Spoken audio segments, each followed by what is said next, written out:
是我吓到你了，还是你不愿意嫁我？嫁给他？什么意思？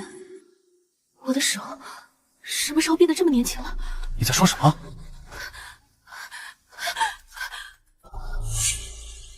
我重生了，回到了出嫁的这一天。不对，不对，怎么会是嫁给裴如眼？前世嫁给他的明明是沈妙仪。你既不愿嫁，为何不早说？难道是我裴如眼非要娶你吗？等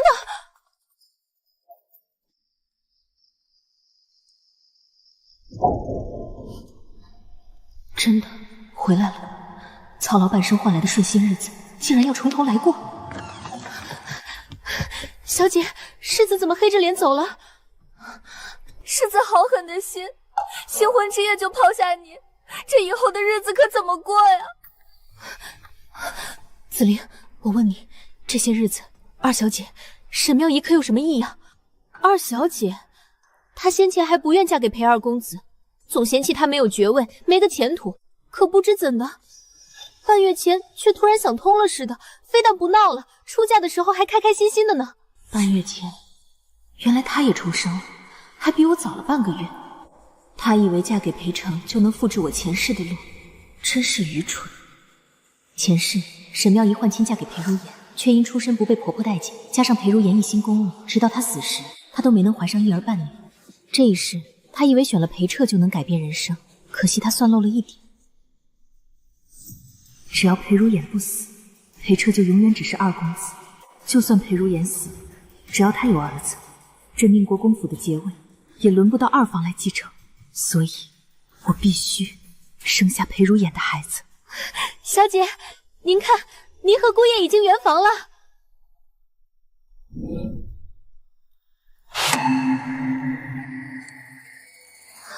哎呀，世子怎么圆房还咬人？小姐，您这样温婉的人，他怎么舍得下这么重的手？糟了，我怎么就那么冲动？裴如兰本就对女色无心，这一下怕是把她彻底得罪了。万一她从此不愿再与我同房，那我的计划岂不是还没开始就要结束了？别瞎说，是我咬伤了她啊！该道歉道歉，该补救补救，绝不能让这新婚第一夜的误会断了自己未来的路。小姐，您去哪儿啊？外面天黑。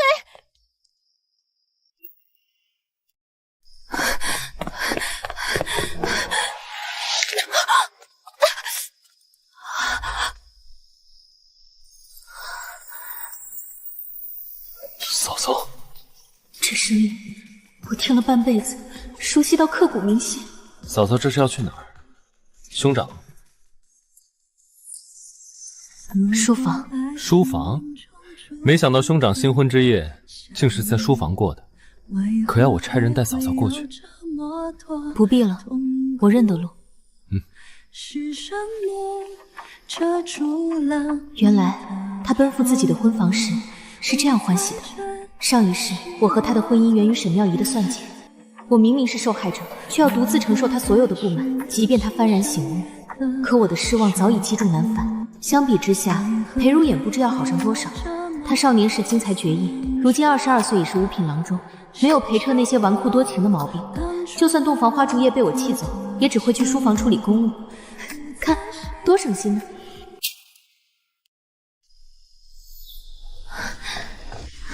前世的裴如言稳重克制，是人人称颂的君子，可这一世，新婚夜他拂袖而去。罢了，为了孩子，没什么豁不出去的。不用宵夜，不用伺候。是我。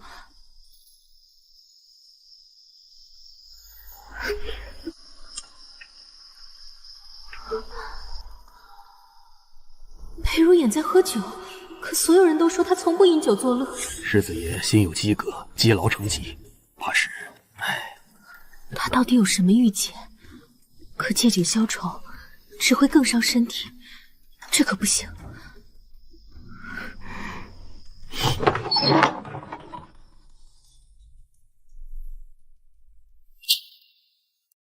出去。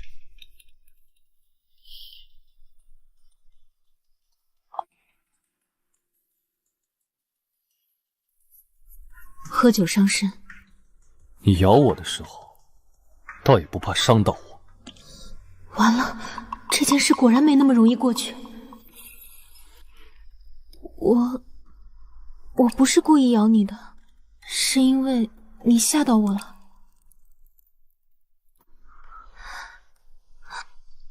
要不我帮你上药？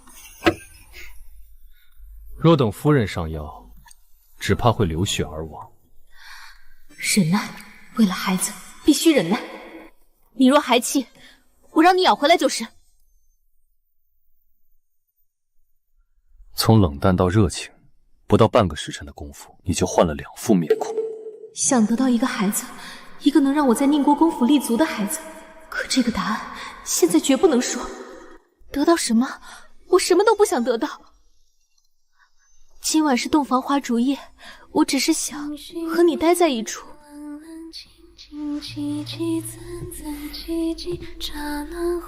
我不想和你待在一处。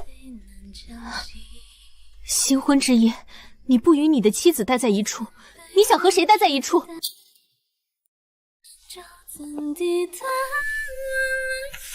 我还有公务，今夜歇在书房。好一个公务繁忙，说白了，不就是不想和我待在一处吗？好啊，那你处理公务，我就在书房陪你。如今有谁看着守着窗儿独自自生的黑？梧桐根前细雨的花，有点冷。滴着字滴，怎一个愁字了的？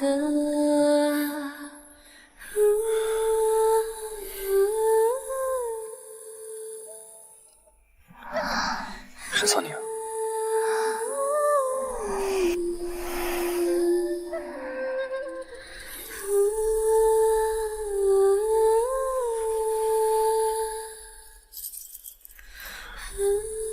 沈桑宁，我们来日方长。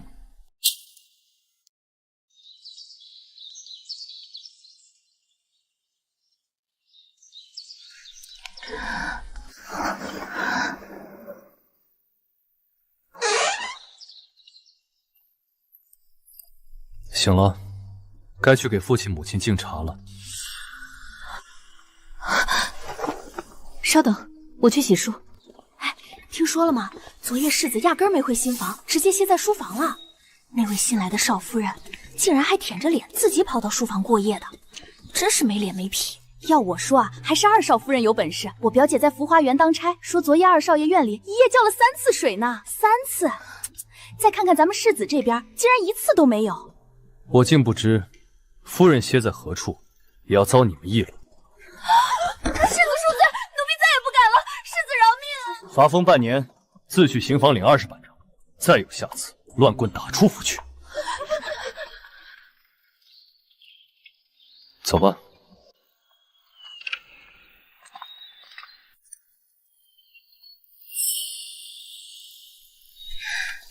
姐姐，姐姐脸色憔悴，可是昨夜没有休息好，莫要太劳累了。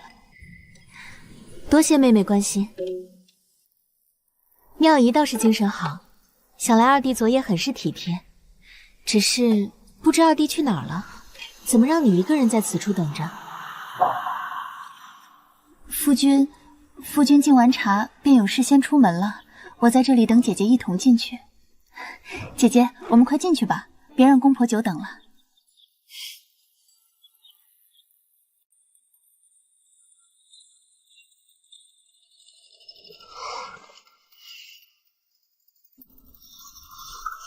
父亲、母亲，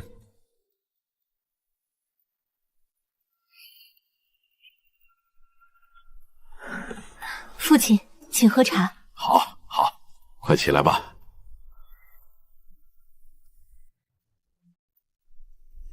母亲，请喝茶。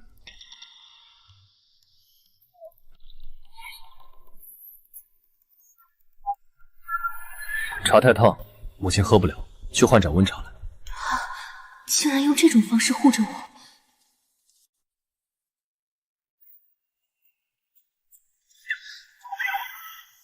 母亲，请喝茶。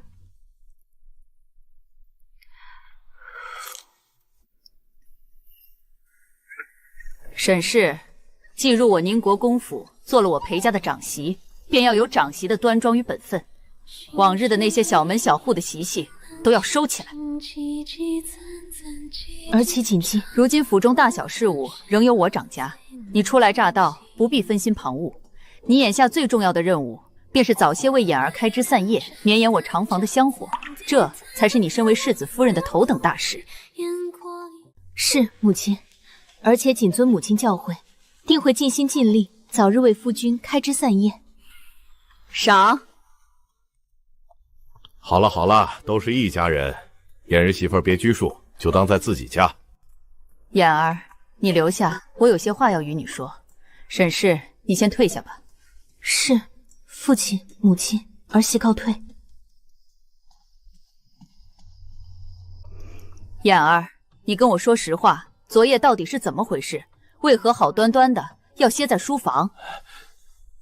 当初这门婚事我是不太满意的，可你不乐意退婚，坚持要娶，我才遂了你的意。母亲，婚约乃是信诺，岂能轻易反悔？哼，好一个信诺！你既讲信诺，为何成婚了还要冷落人家？我虽不喜她，但她既然进了我裴家的门，就是你的妻子，你身为夫君就该对人家负责，怎么不说话？可是觉得他无趣，入不了你的眼。燕儿，婚姻大事不是儿戏，子嗣传承更是家族的根本。你是我宁国公府的嫡长子，岂能在这等大事上任性？好了，夫人，孩子们的事儿让他们自己慢慢处。眼儿一向稳重，她心里有数。他要是有数，就不会新婚之夜睡书房了。我告诉你，裴如眼，从今天起不许再宿在书房，听见没有？是，母亲。去吧。好好待你的媳妇儿，别让人家觉得我们国公府慢待了她。是，儿子告退。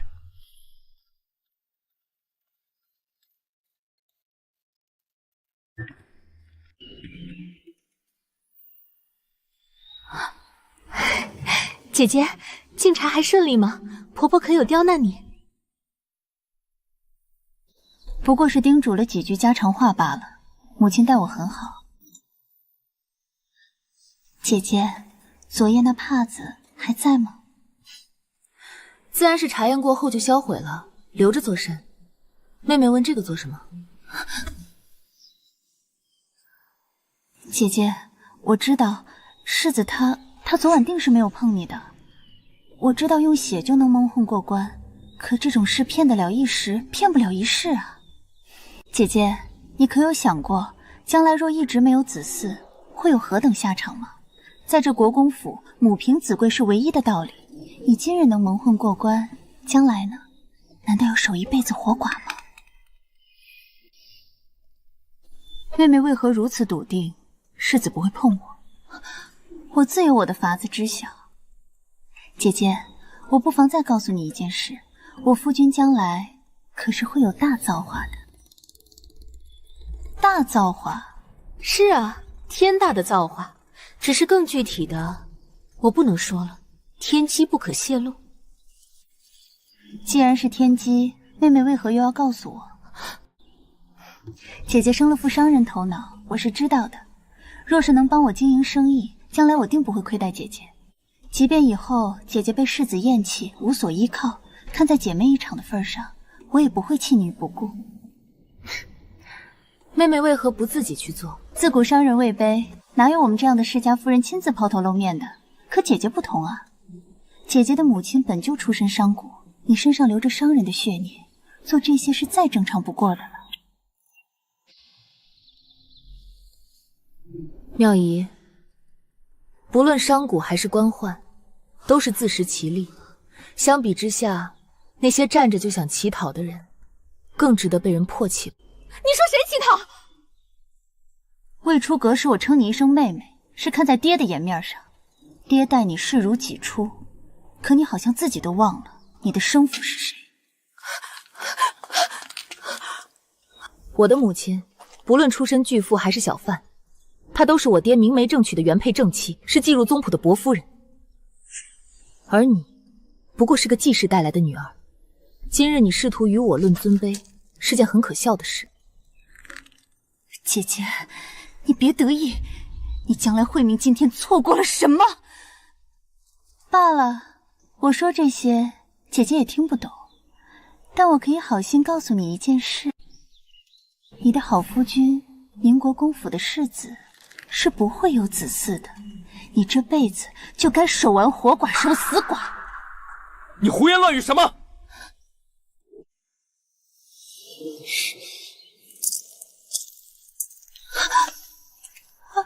二郎，我不是那个意思。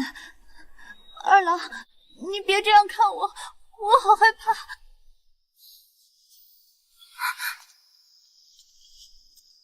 请嫂嫂原谅，妙妙她年纪小，口无遮拦，我回去必会好好管教。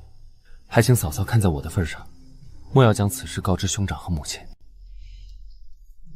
二弟，我看你也不像是会管教人的样子。诅咒子嗣，不敬长嫂，这在任何一个大户人家可都不是小事。但谁让妙仪是我异父异母的妹妹呢？家丑不可外扬，闹大了对谁都没好处。是，嫂嫂说的是。这样吧，弟妹既然心浮气躁，想必是心神不宁，回去罚抄《道德经》100遍，应该能清静清静了。是，多谢嫂嫂宽宏大量，100遍我定会监督她抄完。从前怎么没人说当长嫂原来这么爽啊？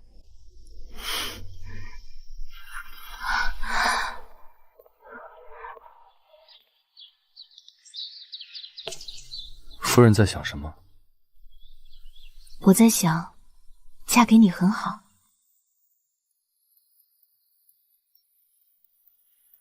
对了，你肩膀的伤口还疼吗？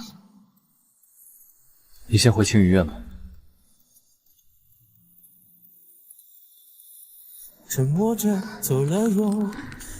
又是这样，永远都是这样一堵墙。这个人真是快捂不热的石头。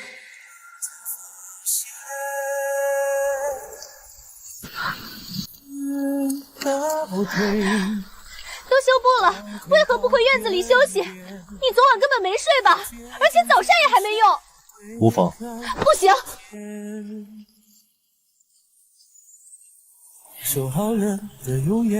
你必须吃早膳，然后休息。不必管我。不管？怎么可能不管？我还指望你多活几年呢。若你早早没了，难道要我再去扶持裴社那个傻货吗？我可不想再为他操心劳神，短寿10年。你哭什么？我并未凶你，书房也能用膳。罢了，我随你回去就是。我刚才真是多嘴。有东西进去了，你可以帮我吹一下吗？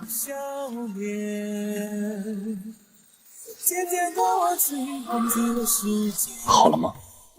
昨夜都同床共枕了，现在不过是凑近了些，竟然就害羞了。看来这位世子爷婚前当真是洁身自好的很。好了，既然好了，就走吧。你方才还说同我回青云院的，君子可不能说话不算数。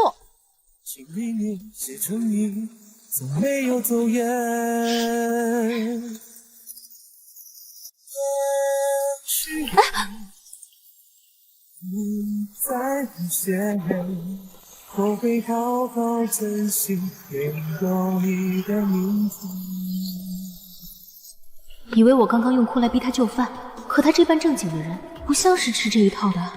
他明明也会关心人，我这2辈子是否能有一个人在新婚之时是为娶了我而心生欢喜的？裴如言，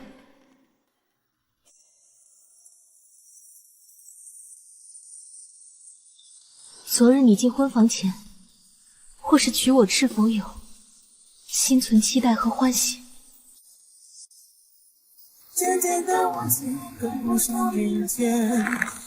昨夜我同你说的话，你不记得了？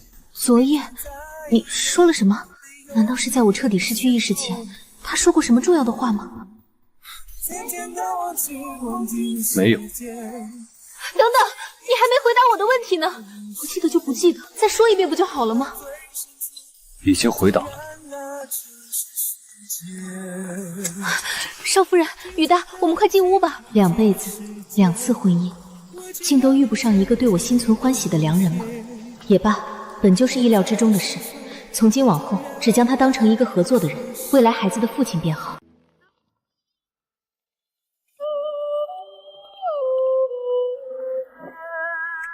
我许是昨夜睡糊涂了，不记得你说了什么。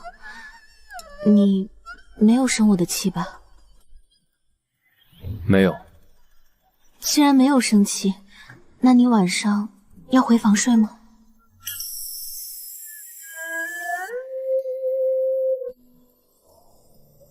夫人想我睡哪？想你回房睡。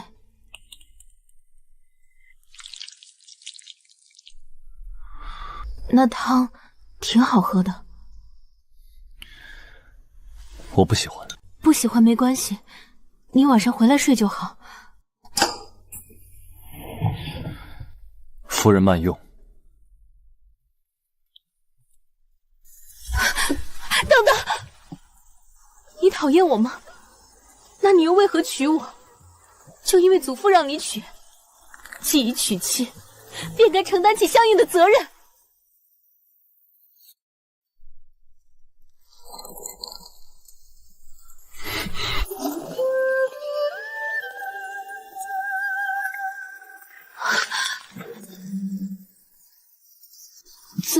你怎么回来了？没吃饱？我不尽责。既然你无话可说，那我来说。昨夜你骂我混蛋，我哪里像你的新婚方君，倒像是逼良为娼的恶人。昨夜是有些害怕吗？我同你道歉了的。今夜万不会如此了，我保证。不接受。我问你生气吗？你说没有。那你现在又不愿接受道歉，你这人到底想怎样？我说不生气，是指我此刻心绪平静，而不是对你所作所为的原谅。原来他可以如此平静地记恨一件事。晚上务必等我。叫你乱咬人，叫你乱骂人，这下好了，人都气跑了。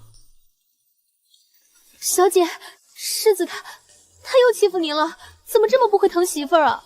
季生，公府不比伯府，光这青云院就有仆从18人，这话传到世子耳中，不是给少夫人添乱吗？少夫人，您与世子关系如此僵持，奴婢担心后日回门，世子那边……不必担心了，他肯定不会同我一起去的。那少夫人岂不是要沦为笑柄了？眼下我最担心的唯有那一件悬而未决的大事，同房生子这件事，拖不得。紫菱，奴婢在。你去西平弄的膳麻糖，买一盅春日饮来，小心着些，别叫人看见。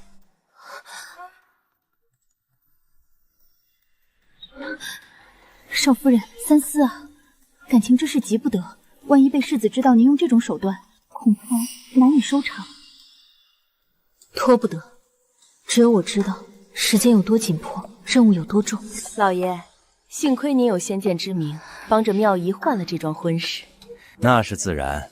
沈桑宁虽是我的亲女儿，但妙仪才与咱们儿子同婚，将来做了国公府的当家主母，才能无私心的帮助亲弟弟。真是可惜，我的端庄温婉，换来的却是被无情抛弃。子书，将我名下所有的铺子整成册给我，嫁妆单上的也不要遗漏，地段、租金、人流都要记清楚。对了，少夫人，还有一事，金陵那边来信了，今早刚收到的。外祖家、微生家，终究是来了。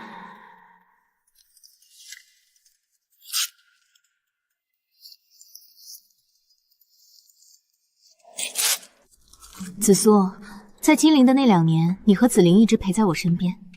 你觉得微生家的人待我是真心的吗？奴婢觉得外祖母待您是极好的，只是他们毕竟是商贾，还指望着老爷能在朝中为他们谋划后辈前程呢。利益，说得对。在前世，我与伯府断绝关系后，你以为他们会站在我这个亲外孙这边吗？他们没有，他们权衡利弊，选择了我那做了世子夫人的继妹沈妙仪。因为我的丈夫是个无用的纨绔，而沈妙仪的丈夫却是宁国公府的继承人。你说可笑不可笑？连亲生女儿的幸福都能拿来交易，一个外孙女儿又算得了什么？所谓亲情，在泼天的利益面前不堪一击。不过这一次不一样了，这一次我是世子夫人，既有血缘又有地位，我想微生家的选择或许会很不同。虽然看透了他们的本质，但外祖母的真心我不能忘。你替我给微生家去封信，就说世子待我很好，让外祖母不必记挂。另外代我慰问外祖母安。是，少夫人。少夫人，早膳都凉了，可要奴婢拿去热一热再吃。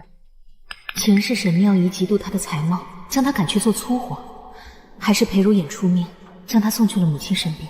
不必了，你既是青云院的长侍，便来同我说说院里的情况吧。回少夫人，青云院下人共18人，原先院里都是小厮，是世子觉得您住进来不方便，才都换成了丫鬟和仆妇。世子向来洁身自好，院里从没有通房姨娘。世子既不常在院里用膳，为何要单独设一个小厨房？少夫人有所不知，这小厨房是世子爷特意为您造的呢。是上个月才刚刚造好的。世子爷想着您初来乍到，怕吃不惯府里大厨房的口味，才特意吩咐下来的。裴如影会为我做到这个地步？罢了，这或许只是玉斐自己的揣测，或者是婆母的意思罢了。少夫人，奴婢觉得昨夜里世子说的都是气话，您别往心里去。明眼人都能看出来，对于和您成婚这件事，世子爷可期待了。哦，何以见得？成亲前3日，世子爷的饭量都减少了。平日里世子用膳极是规律，那几日却明显食不甘味。奴婢想，定定是因为要迎娶心上人，心中激动所致。难道不是因为太忧愁了吗？这丫头的脑子是怎么长的？玉斐，你昨夜可有听见我和世子在房中说了些什么？少夫人放心，世子与您的悄悄话，奴婢们是绝不敢偷听的，这是规矩。知道了，你先下去吧。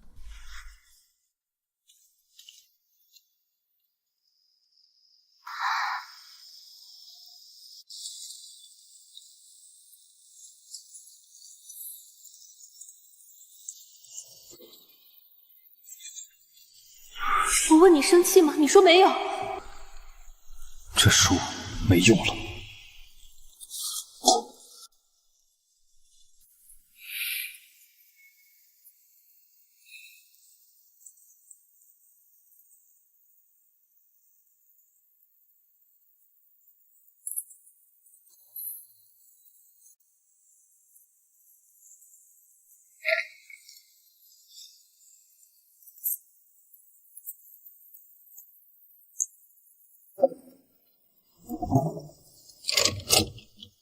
陈叔，世子有何吩咐？后日夫人回门，你同玉斐去将回门的物品准备齐全。是。还不去？世子，尚书大人那头只给您3日休沐，刚好到明天就结束了。后日您公务前甚，恐怕没工夫陪少夫人回门。那少夫人那边会不会生气？你先去置办。世子这是什么意思？心腹回门若孤身一人，必然会成为京中笑柄。世子再不喜，也不会让国公府失了颜面吧？是，属下这就去办。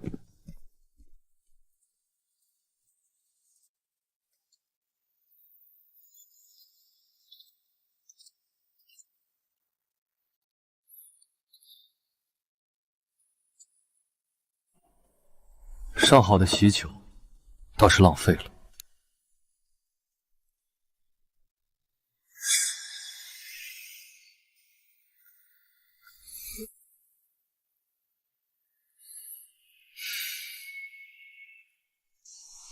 二公子同二少夫人感情可真好，这才成婚没多久，就这样如胶似泥。二公子就是图个新鲜劲儿，以前那些姨娘通房得宠的时候，不也是这样吗？真是不嫌臊得慌，青天白日的，我还以为大家闺秀能有多矜持呢。就是，今早我还听说青云院那边一整夜都安安静静的，真是旱的旱死，涝的涝死。妙妙，记得管束好院里的人，莫让这些闲话传进父亲母亲的耳中。二郎，我明白的。我有件事想同你商量。你说。我想做些生意。我名下倒有些铺子田产，每月都有租金进项。你虽暂时主持不了府中钟会，但我司库里的钱都可以交由你来打理。真的？太好了！二郎，我想先在城东开一家酒楼。沈桑尼，你前世就是从一家酒楼开始发家的，这一世我定要抢在你前头，把你的一切都夺过来。你想自己做生意，不是让下面的人去打理？下面的人负责执行，可大方向自然要我来管理呀，不然怎么能成功？不行，我虽是庶出，但也是国公府的二公子。你身为我的妻子，万不可抛头露面，丢了国公府的颜面。那我不出面不就行了？我保证绝不出现在酒楼里，只在幕后谋划。不出面，你做什么生意？我虽纨绔，却也并非什么都不懂。即便是京城首富，也要时常巡查自家产业，根据情况加以改良，才能立于不败之地。可你不同意我出面啊。总之，此事休要再提。那若是我姐姐去做生意，是不是就可以？大嫂的事自有兄长去管，与我有何关系？你为何总是要与大嫂比较？凭什么沈桑宁可以，而我做什么都不行？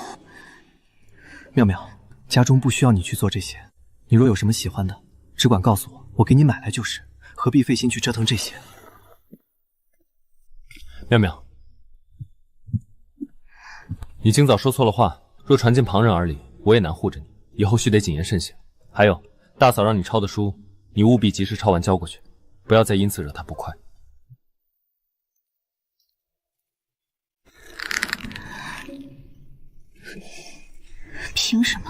凭什么沈桑宁能做的事我做不得？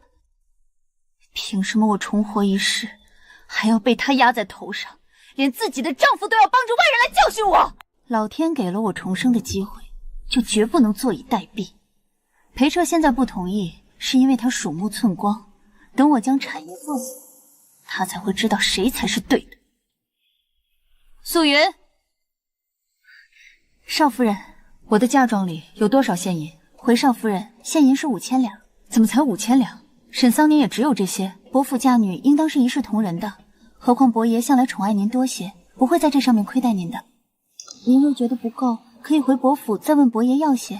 为了换亲的事，父亲还在气头上，此时回去要钱是自取其辱。你去将我名下那些地段差的铺子给卖了，换成现银。我要在东城开一家最大的酒楼。少夫人，万万不可啊！那可是您的嫁妆，是您以后的傍身之物。若叫二公子知道您变卖嫁妆，恐怕这传出去，外头还以为国公府要破产了呢。这是天大的丑闻啊！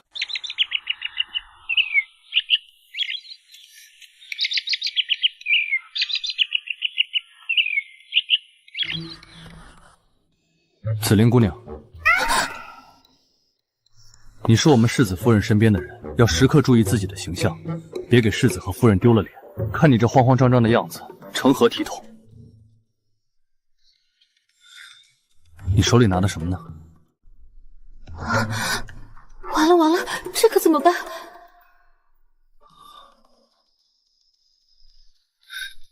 嗨，我当是什么呢？不就是春日饮吗？你这么藏着掖着做什么？你知道？这有什么不知道的？永安楼每年春夏季都畅销的甜汤嘛，清甜爽口，降火解暑。天热的时候，我也常买来喝。是啊，天气热，我去给少夫人买一碗解解暑。陈叔大哥慢走，我先回去了。这丫头毛毛躁躁的。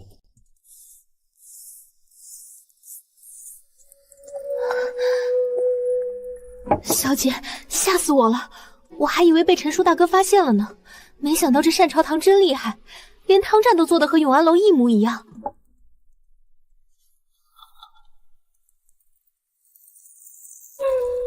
这些前世的春闱考题，记在心里便好，留下就是祸患。你又没做什么亏心事，别这么一惊一乍的。回门礼单我已经拟好了，到时务必让少夫人回门时风风光光。世子当真不陪少夫人回门吗？他不来，到底会让少夫人伤心。世子公务繁忙，你该劝着少夫人多理解才是。小姐，世子也太不会疼人了，不如咱们今晚就……你可有问过大夫，这药性有多烈，一次该用多少？啊，奴婢付了钱就赶紧跑回来了，以为您知道呢。我也只听过，又没用过。罢了，这东西总归是辅助之物，不是什么虎狼之药，别再去了，免得引人怀疑。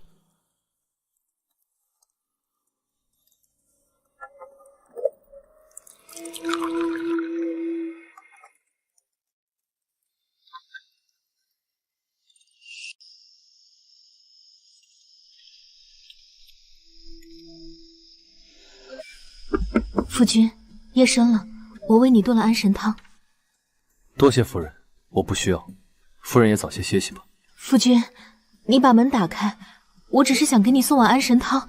书房睡不下2个人。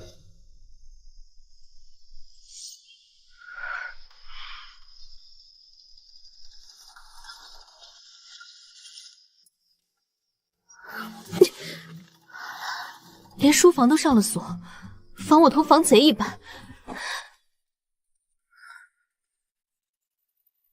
沈桑宁，你没有时间可以浪费了。小姐，都这个时辰了，世子还没回来，看来是真不打算陪您回门了。要不我们再等等？不必了，不等了。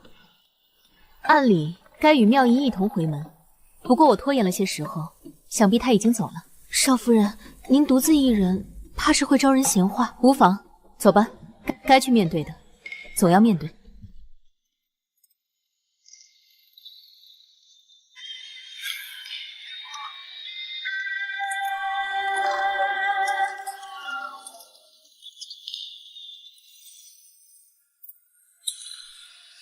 姐姐，姐姐怎么独自一人？都这个时辰了，莫不是在等世子？哎呀，难不成世子不陪你回门吗？夫君公务繁忙，国事为重，我自然不像妹妹这般好福气，能让二弟时时陪伴在侧。大哥确实忙，不像我这么清闲。大嫂辛苦了。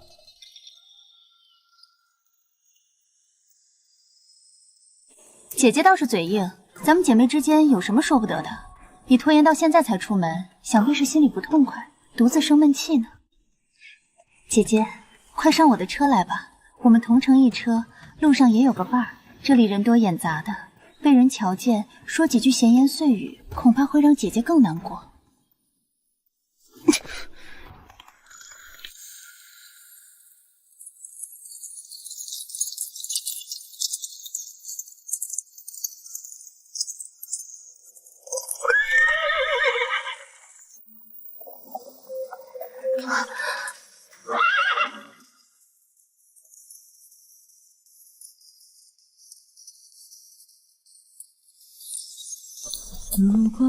抱歉，我来迟了。你怎么回来了？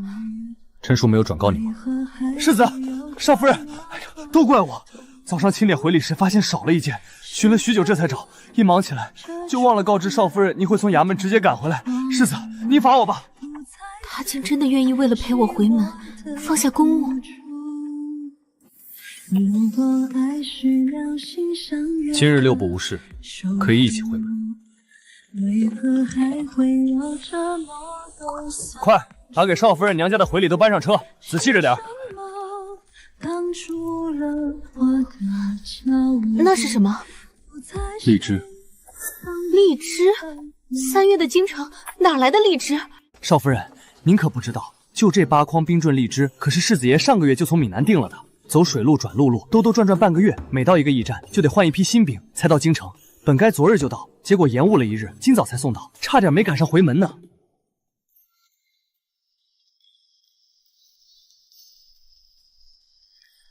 谢谢你，但是回门不用带这些，太贵重了，留在府里吧。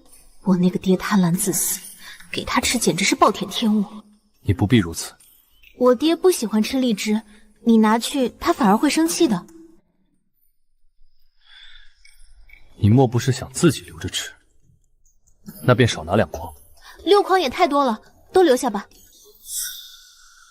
你若想吃，我再买就是。既为公府长媳，行事不可太过自私。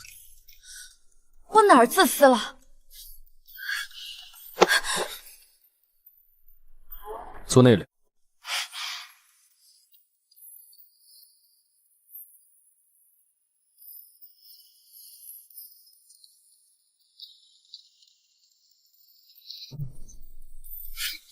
也没什么特别的嘛。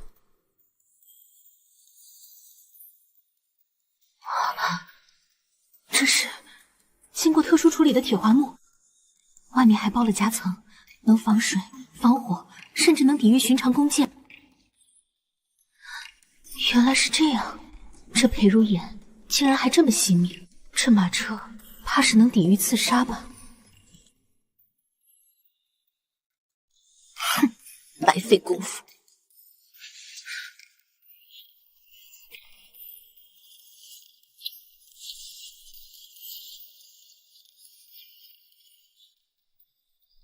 别看我，谁要看你了？莫名其妙。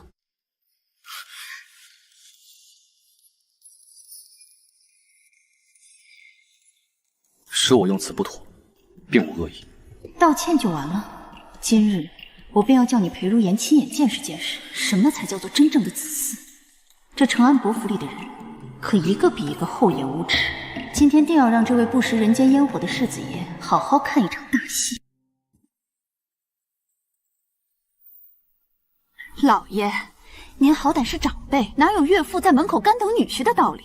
二姑爷和妙妙都到了好一会儿了，这位大姑爷却姗姗来迟，分明是没将您放在眼里。闭嘴！你懂什么？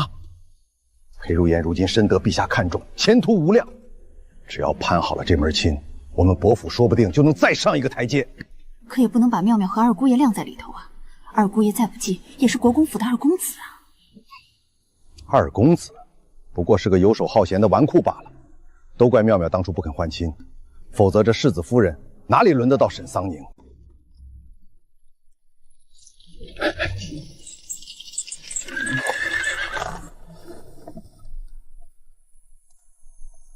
桑宁回来了，贤婿在何处啊？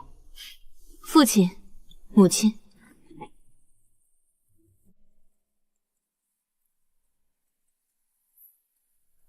岳父、岳母。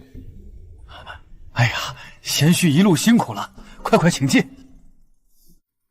桑宁，贤婿见笑，怪我平日里没教导好他。无妨。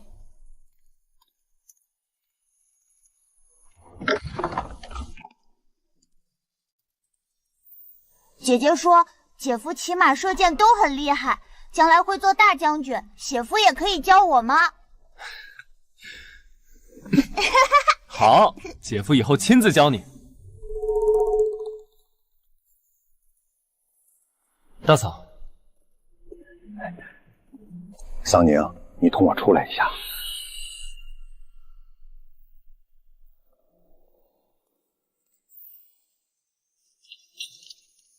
你看看你，再看看你妹妹，怎么她就能把二公子哄得开开心心，你就不能去讨好世子呢？桑宁啊，想抓住一个男人其实很简单，你只需要放低姿态，多说些好听的话，温柔体贴的伺候他。你看你妹妹把裴彻笼络得多好，你多学着点。父亲，我是当正妻，又不是给人做妾的，学不来那妾室一般的做派。